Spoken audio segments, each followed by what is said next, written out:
Namaste everyone, I'm Medha. Welcome to Arshasam Yoga. Have you ever wondered what is enlightenment? Are there sounds? Does something mystical happen, magical happen? Is it like, do you see stars and lights and other sounds?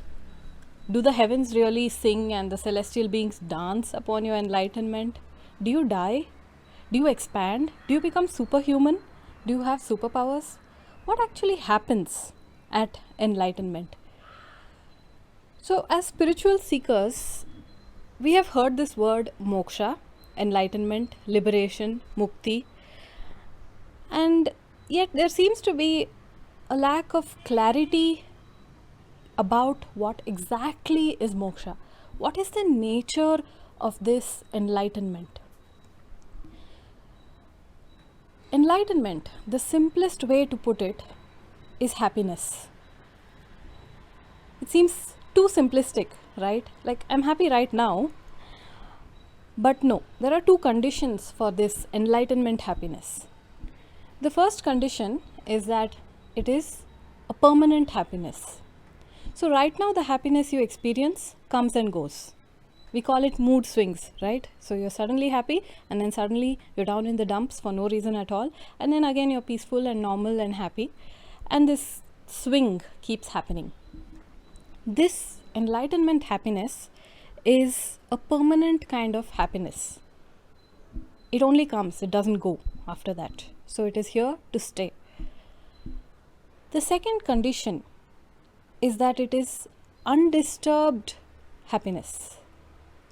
So you may say that my mood swings are not random, they are affected by external events. Somebody said something to me, I got fired from my job, or I heard something upsetting on the news.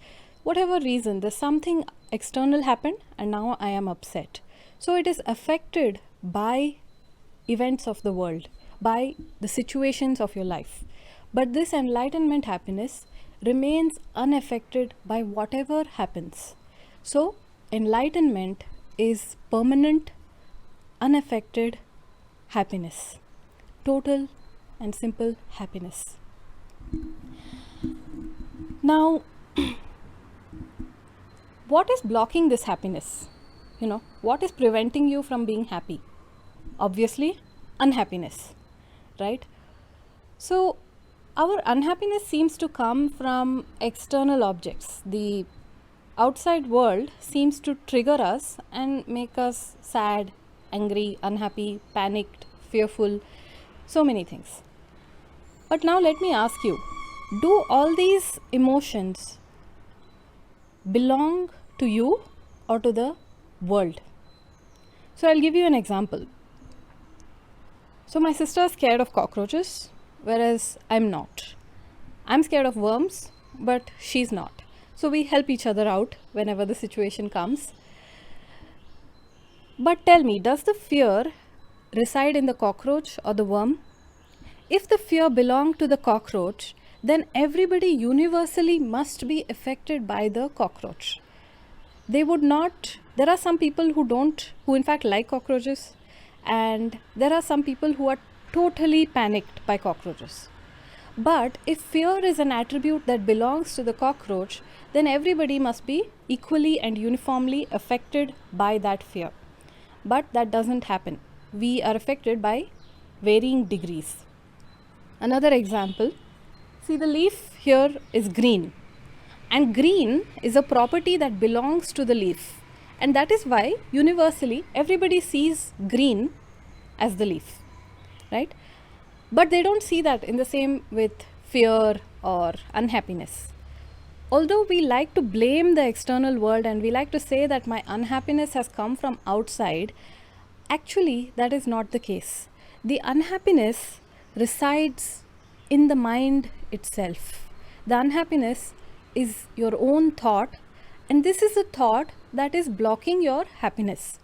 So your own sorrow is blocking your enlightenment. Your own sorrow is not letting you be happy. So now let's examine this sorrow or this unhappy thought, the root of it. As humans, all of us are restless.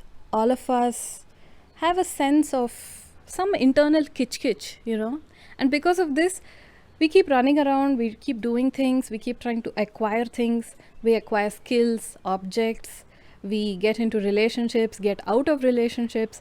We do so many things in the world, hoping that it will solve this internal restlessness that we feel. And what is the root of this restlessness? This feeling comes from a feeling of deficiency, of lacking. There is something missing in me or in my life, and so by acquiring something, maybe I can fill that hole and maybe I can fix it. This is the fundamental feeling. The fundamental problem is this feeling of something is incomplete in me, something is inadequate. Now, there are two ways to examine this. So, this feeling of inadequacy, the first option is that really you are inadequate. The fact is that everybody is inadequate. The human condition is inadequacy, and so there is no changing that. We have to accept it. The second option is that this inadequacy is just a wrong assumption that I have made. So let's examine the first one. Are we really inadequate? So a lot of people, through this feeling of inadequacy, arises this compulsive need to acquire security and pleasures. So we run around trying to do things that make us feel happy, or trying to acquire objects that will make us feel more secure. So it is a constant, rat race. Now tell me, can you think of anybody who has ever come out of the rat race by going deeper into the rat race? Has anybody ever come out of the problem of inadequacy by acquiring more and more objects or more and more things, people, money, whatever it is? If that is the case, then, the richest people on the planet should be the most secure people on the planet. But we all know that the more your belongings increase, actually the more insecurity also increases. So there seems to be some flaw in the logic here, that I am inadequate, I need to acquire things, and by acquiring things I will become happy and complete, and then then the problem is sorted. But that doesn't happen. We all know that. We have all acquired objects, and we know that they are only a temporary release.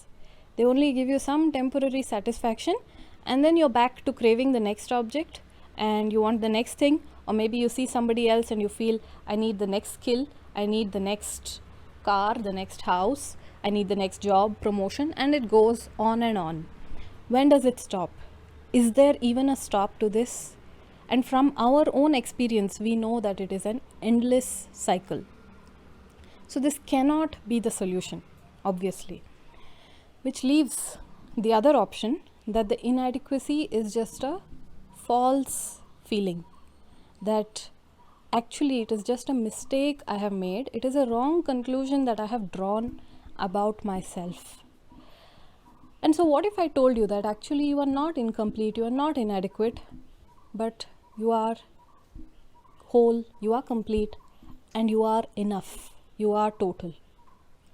If that is the case, then the only thing that needs to be fixed is this wrong notion that I am inadequate. If you just remove this wrong understanding, then you already are adequate, you already are enough, complete, and then you are happy. And if you are happy, you are enlightened. There's nothing more to be done. It is that simple, but it is also that hard. With this, I'll finish for today. Thank you all. If you liked the talk, please do like, subscribe, share, comment.